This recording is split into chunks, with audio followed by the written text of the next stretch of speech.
तो 18 नंबर से आते हैं, टोटल नंबर अगर देखा जाए न्यूमरोलॉजी में तो वो हो जाता है 9।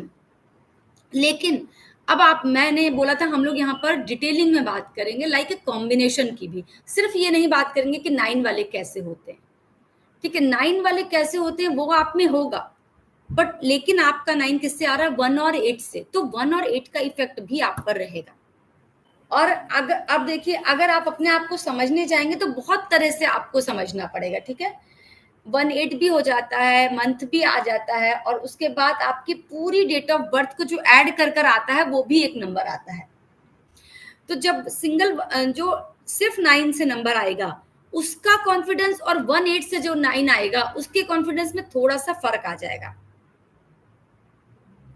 ठीक है। क्योंकि 1 और 8 वालों में ये थोड़ी सी प्रॉब्लम आती है कि जब 1/8 से 9 आता है, क्योंकि 1 बहुत कॉन्फिडेंट है, ठीक है। 1 को इनिशिएट, अभी हम रिया के बारे में 1 को इनिशिएट करना आता है, 1 को अपनी रिस्पॉन्सिबिलिटी खुद लेना आता है, 1 किसी और पे डिपेंड नहीं होता कभी भी, ठीक है। बट 8 नंबर को हमेशा मतलब कहीं ना कहीं एक सपोर्ट की जरूरत पड़ती है, वो वेट करता है। एक्चुअली सपोर्ट की जरूरत नहीं, क्या मतलब, मैं ये नहीं कहूंगी वो लेता है, लेकिन वो वेट करता है कि उसका कोई सपोर्ट करे। वो जज करता है लोगों को कि देखें ये मेरी हेल्प करेगा मेरी जरूरत पे कि नहीं, ऐसे करता है 8, ठीक है। तो जब 1 और 8 से 9 आएगा ना, वो 9 जो होता है उसका कॉन्फिडेंस अच्छा, फोकस बहुत है वो, ठीक है। काम के लिए फोकस, एम्बिशन बहुत है, सबसे बड़ी बात एनर्जी बहुत है, लेकिन अपने साथ साथ वो दूसरों को भी चेक करता है।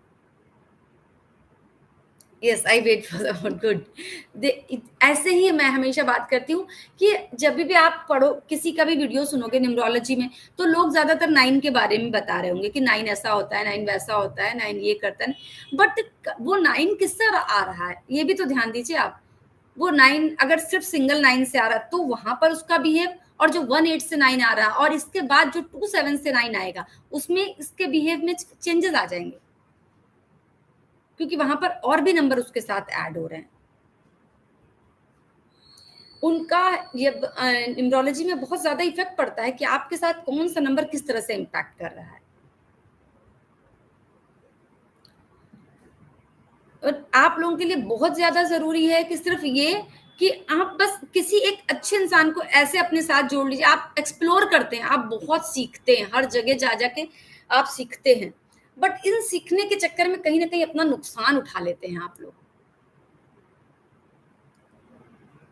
रिलेशंस में आपको हार्म मिलता है, मनी वाइज आपको नुकसान हो जाता है, आपको हार्म मिलता है, ट्रस्ट वाइज आपको हार्म मिलता है, इस तरह से होता है, ठीक है। ट्रस्ट वाइज तो मैं कहती हूँ चलो सीखते हैं, लर्न कर लेते हैं, बट मनी वाइज अगर हम अपने आप को ज्यादा हार्म कर लेते हैं ना, तो समटाइम्स हमारे लिए ज्यादा मुश्किल हो जाता है कि हमने अपना इतना लॉस कर दिया।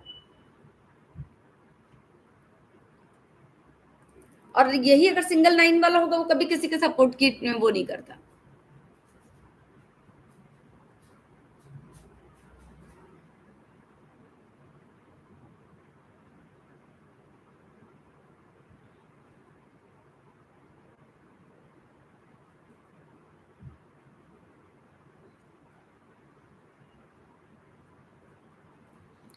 और 1 का तो ऐसा होता है कि 1 को बस ये पता है ये काम करना है और वो उस तरफ चल देता है।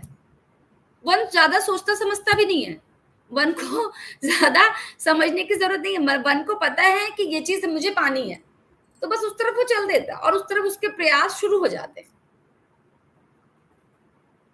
किसी से पूछेगा नहीं, किसी से बात नहीं करेगा, किसी से एडवाइस नहीं लेगा, उसे किसी की एडवाइस चाहिए नहीं, उसे किसी का वेट चाहिए नहीं, ठीक है। उसे बस ये, और यही और जब 1/8 से आता है ना 9, तो उसके साथ प्रॉब्लम यही है, वो अपने 2 माइंड के साथ लड़ रहा होता है बंदा, क्योंकि वो 2 नंबर से 9 आ रहा है।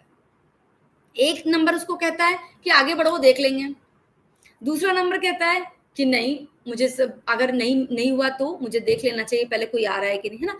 जब हमारे पास 2 टाइप के माइंड हो जाते हैं तब हमको लाइफ में प्रॉब्लम होती है। तो इसलिए इन लोगों के साथ थोड़े कंफ्यूजन ज्यादा हो जाते हैं और इनसे लाइफ में डिसीजन कुछ गलत हो जाते हैं।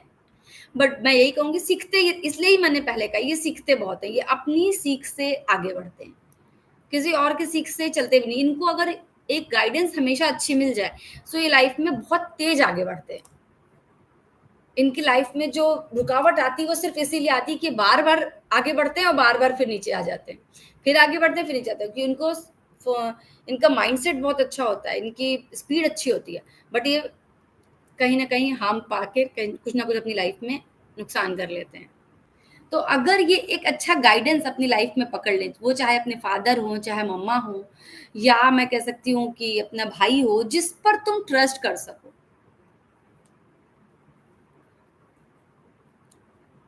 और या आपके लिए तो ये बात कहना चाहूँगी, आप अभी जितना कॉन्फिडेंट फ़ील हो, उसको आपको लाइफ़ के बाद में थोड़ी-सी चीज़ें ये प्रॉब्लम आएँगी 30-32 के बाद, ऐज के 30-32 के बाद। प्रिया को देखो बोल रही है यस, है ना? तो शायद प्रिया आपके साथ शायद ऐसा भी हो कि फादर से मैच कराने में आपको मतलब अपने थॉट्स मैच कराने में थोड़ी आपको प्रॉब्लम होती हो, क्योंकि इन लोगों को थोड़े इश्यूज़ उसमें भी आते हैं।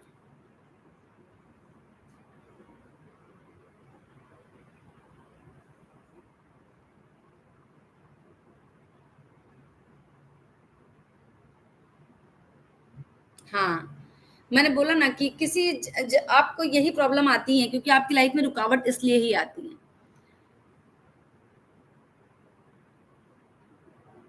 फादर साइड तो फाइट, यही मैंने कहा ना, फादर के साथ आपको बनाने में प्रॉब्लम आ जाती है, बट बनाइए। अगर आप फादर के साथ उनकी ठीक है, समटाइम्स हम लोग एग्री नहीं कर पाते हैं फादर के साथ हाई लेवल पर लेकिन आप उन ये कर यही मैं कहती हूँ ना, आप हमेशा देखिए लाइफ में जितनी जहाँ पर सबसे ज़्यादा स्ट्रगल फेस करेंगे, वही हमारा पार्ट होता है सबसे ज़्यादा लर्निंग का।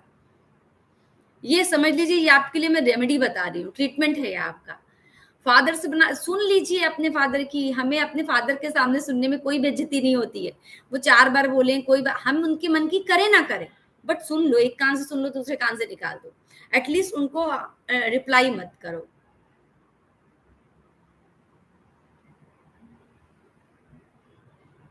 हाँ, तो सिर्फ़ आपको इतना ध्यान रखना है कि बहुत बार होता है कि मैं समझती हूँ जनरेशन गैप होता है, बहुत बार होता है कि हम लोग वो सारी चीज़ें नहीं कर पाते, जो वो चाहते हैं। लेकिन हम तुम सुन लो, बस सिर्फ़ इतना, ये आपके लिए जो रेमेडी होगी ना, ये आपको बहुत हेल्प करेगी। आप सिर्फ़ सुन लो उनकी। हाँ, उनको आप हर्ट करना छोड़ दीजिए बस। उन्हें ये ना लगे कि मतलब मेरा ही बच्चा मुझे हर्ट कर रहा है, ये देखो उसने ये बोल दिया, देखो उसने मुझे ऐसे बोल दिया, है ना? ये जो फादर के अंदर आता है, ये बहुत गलत हो जाता है हमारे लिए।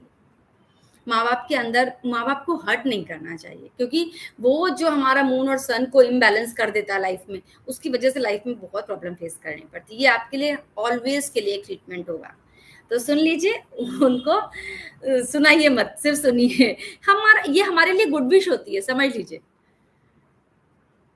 तो उनको कभी भी रिप्लाई मत कीजिए। और लाइफ में एक ट्रस्टी एक एक ऐसा बंदा ज़रूर रखिए, चाहे वो आपकी मम्मा हो, चाहे फादर हो या भाई हो, जो भी, जिससे आपको लगे कि आप गाइडेंस ले सकते हो, आप मा पूछ सकते हो, वो आपको सही आंसर देगा। बाकी मैं आपको कह रही हूँ प्रिया, आज प्रॉमिस करके, कि आपको लाइफ में मिलेगा सब कुछ। आपको इतना अच्छा फ़ोकस है, आपका नॉलेज बहुत अच्छा है, आपको आपकी ग्रास्पिंग पावर बहुत अच्छी है, ठीक है? बट थोड़ी-सी चीज़ें इम्बैलेंस हैं, जिन्हें आपको अपने एंगर पे कम कंट्रोल रखना है। एंगर आपका बहुत हेवी आता होगा, बहुत ज़्यादा गुस्सा आपको आता है। गुस्सा आपको बहुत हेवी आता है और सडन आता है, ठीक है? वो बात अलग है कि आधे 1 घंटे बाद आप नॉर्मल हो जाओगे।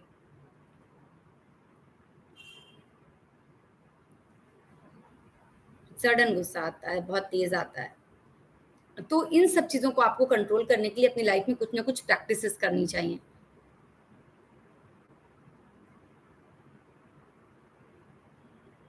यस, मैं बोल रही हूँ ना, आप बहुत आपकी, वो बोलते हैं ना, एक सेल्फ अंडरस्टैंडिंग, या हम लोग बोलेंगे कॉमन सेंस, बहुत अच्छा होता है आपका।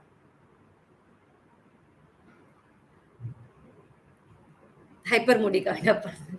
तो आपको सिर्फ़ इन सब चीज़ों पे अपने काम करना है। इसके लिए मैं सबसे अच्छा बात बोलती हूँ, अगर आप कोई भी मंत्रा चैंटिंग करना शुरू कर दें, ये एक बेस्ट ट्रीटमेंट होता है इस चीज़ के लिए, अपने माइंड और अपने इसको स बैलेंस। आप अच्छा, चलो एक और एग्ज़ाम्पल बताती हूँ। हम लोग कोई भी काम बहुत अच्छे से कब कर सकते हैं? जब हम एकदम अपने बैलेंस स्टेज पे होंगे, अपने माइंड को कूल, शांत और बहुत खुश हैप्पी रख सकते हैं। तब हमारे सारे एंजाइम्स बहुत प्रॉपरली काम कर रहे होते हैं। हाँ, इसलिए आप अलोन मतलब कि अकेला रहना पसंद करती हो, है ना? तो आपको अपने माइंड को यूटिलाइज़ करने का तरीका बताइए क्या हो सकता है? काम रखना, राइट? तभी हम किसी भी चीज़ को प्रॉपर अपनी लाइफ को हम अपनी शरीर को हेल्दी कैसे रख सकते हैं? जब हम प्रॉपरली उसकी एक्सरसाइज़, खाने-पीने में हर चीज़ में सिस्टम से रखेंगे, है ना? तो ऐसे ही अपने माइंड के लिए आप क्या करते हो बताओ?